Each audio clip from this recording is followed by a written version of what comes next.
that I will forget before, soon, is do research with a friend. Me and John did the best research when we forced each other to do it together.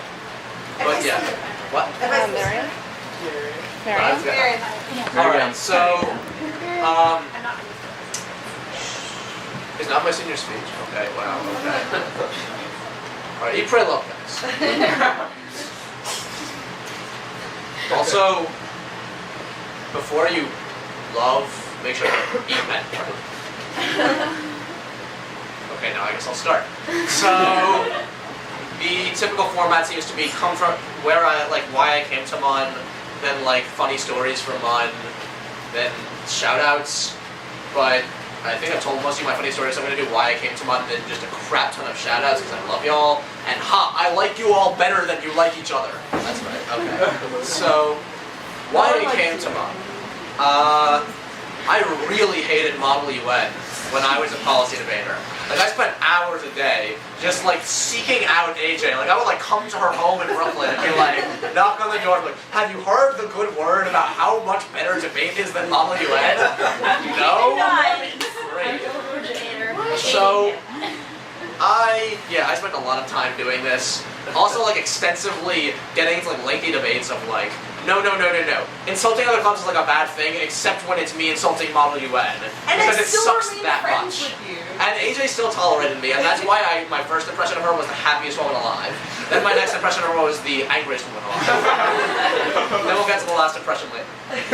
So, this was my life. Mind you, I was also the prototypical obsessive-compulsive policy debater, non-stop cutting cards, talking about doing 72-hour all-nighters, and then only making it 56 hours, and then only making it 56 hours because I was weak. But that was bad because it was fun for freshman year, and then it turns out that debate can be fun and all, but it isn't at Stuyvesant. So that's moral of the story. And then Ariel joined Model UN, and so then I started going to Mun meetings. Even well before I respected Mun, and still when I hated it, just because Love and Stuffs. Love and Stuffs. And by the way, because Love and Stuffs is going to be a big theme in this, so just become ready to be sick of me. Prey stuffs. What? What about eat prey stuffs? Get to eat the prey before you want the stuff. I mean, look, I have 50 Rice Krispies in my bag. I also have salsa, baguette, a half a baguette, etc., pretzel rolls. Someone passed it from his bag. It's called Thank you, Bountiful Comp, for supplying me with this meal. Anyways. So I would come because Love and Stuffs, and then I'd sit in the corner and hold Ariel's hand and rant to her about things I read about Singapore and The Economist the week before, and be okay, we're gonna be Singapore because Singapore hates the environment, and the environment sucks. So we're gonna be Singapore because screw the environment, and that was still logic I stand by. So we did that, and that was fun. And then I stopped going to anything Model UN related because Love and Stuff's only lasts so long before you're but conferences and stuff. But nah, chill, yo. And then wow. I was up until 6 a.m. last night. Okay, don't judge me. Please. Oh god, this is all over the place. Okay, get it together. Okay. So then I ignored Model UN and continued just finding AJ in the middle of the night to insult it for another year or so. And then I came to Stuymonk at the end of sophomore year because Love and Stuffs. And that was fun. Except for Israel. Israel was awkward. I almost killed it. My girlfriend pulled a "Is Wayne ready? Gonna have to cut a bitch" moment. In other words, the ill bitch. True. So that was fun.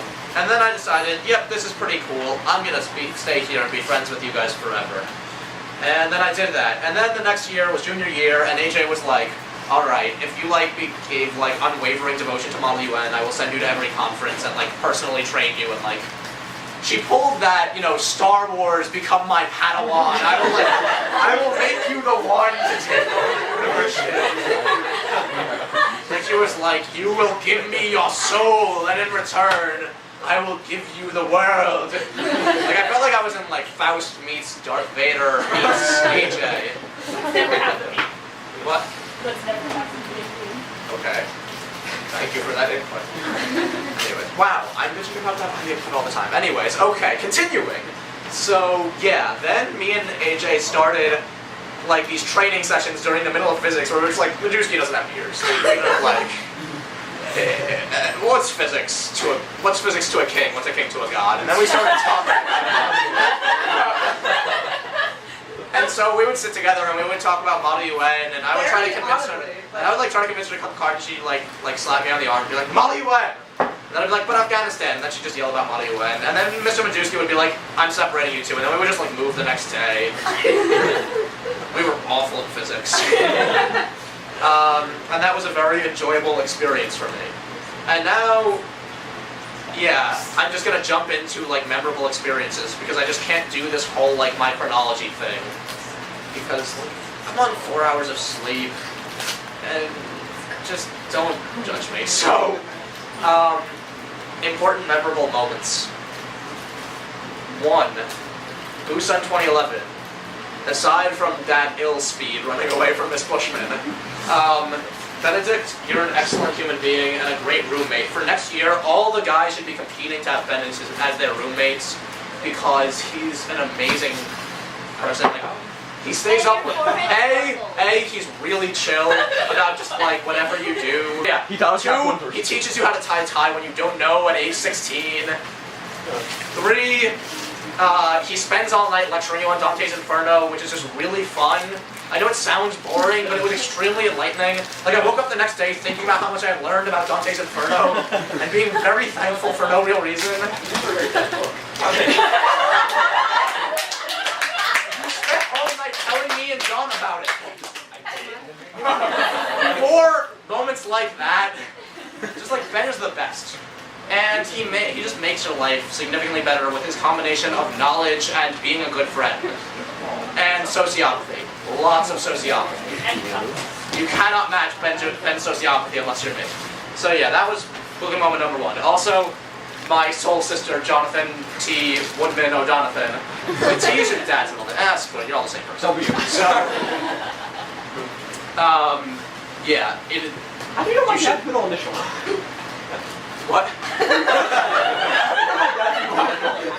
Well, when I came to give him the bounty for our marriage, he gave me like the family history books. Also Google Plus. But anyways.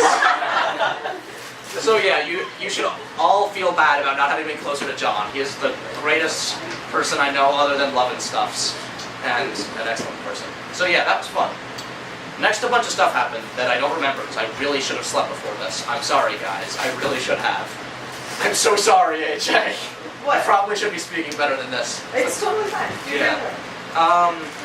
Let's see. Name one was pretty fun. All the non-committee parts were hellish for my own reasons of just being an asshole. I'm sorry about that. But the committee parts were really fun. I finally felt like I had found my own, crisis and stuff, and I promised you no chronology. So then I graduated, and it was chill. Okay, that's too important. Then I had graduation rehearsal, which is essentially the same thing.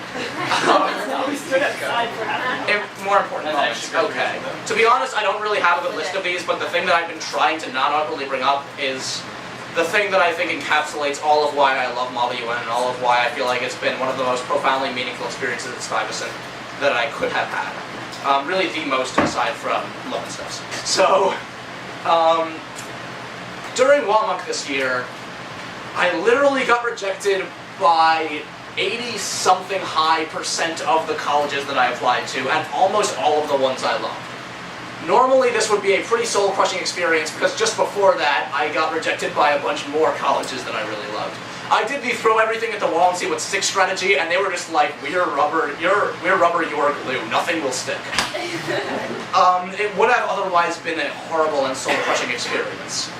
And to have that occur in Model UN, I thought would be even worse, and I was dreading opening up college decisions because I knew something like this would occur, and that's just not something that's easy to handle well, especially in a social environment where you expect to carry yourself with maturity and professionalism and sprinting past Miss Bushman. So, oh crap, I forgot to tell the pancake story. Remind me for that after this. Maturity and professionalism, and I don't do any of that. Yeah.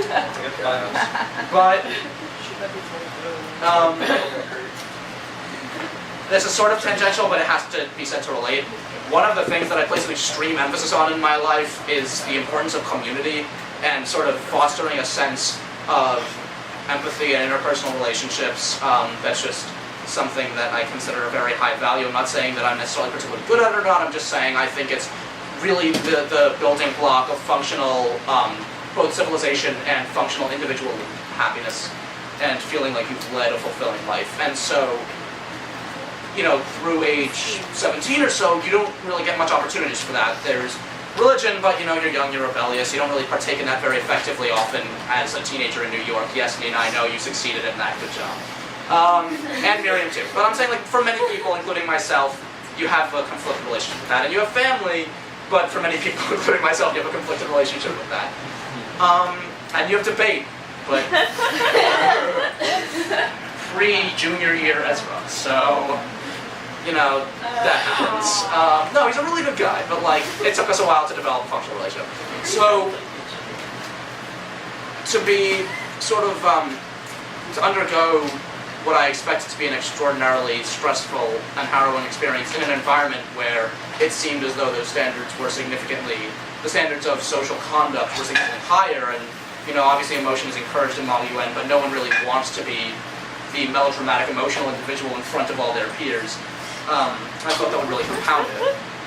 And especially in response to the GW rejection, which occurred in the middle of a team dinner, I was shocked and overwhelmed by the extraordinary response of all of my peers, regardless of how necessarily close I was to any individual at the time.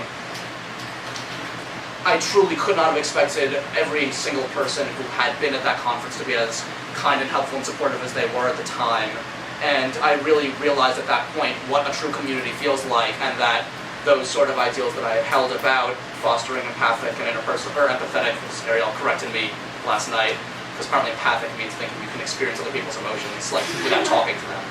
Anyway, so the point is actually feeling the emotional side and not just the intellectual side of those ideals about developing an extremely empathetic and supportive community. And I know we've all talked about family, and I don't want to claim any sort of special greater connection to that family than anyone else because I don't have it, but I'm just saying that that was truly a profound, pivotal experience, I feel like, even if very late in my Model UN career, in my development in Stuyvesant, because it truly showed me what it felt to be that cared about by so many people, and to feel the fruits of your caring about them really come into being in a highly functional, organized machine that supports every individual.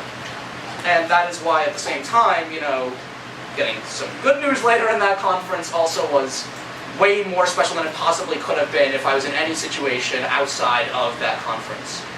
And I know that I've sort of gotten probably melodramatically personal with this, but I just wanted to sort of describe why I feel like Model UN is meaningful beyond just being, you know, the word of a family and the word of everything. I really cannot say I've had anything that compares in terms of the feeling of genuinely wanting to be there for others in every possible way, not because of some sort of moral high horse wanting to be seen as great, but because others matter to you that much that aren't even in your that aren't biologically related to you, and at the same time having that reciprocated. It's extraordinary, and it was very, very powerful and even moving. And that is why, as I said, you know, getting positive news later in that conference, it would have been terrible in retrospect to have not gotten that news at Model UN. It wouldn't have been worth it, because, you know, as nice as great things are, what's the point of having a great and fulfilling life if not in the company of others that you truly love? And for that reason, I have to enormously thank you guys, and try not to cry right now, because I don't generally cry in public. But yes, I can't tell you all how much I value your individual commits, but I will try to do a very quick hit, line by line, because I know I've gone on for a while. Shoutouts. AJ, you are my older sister and my younger sister, and a little bit of a brother. I love you for that.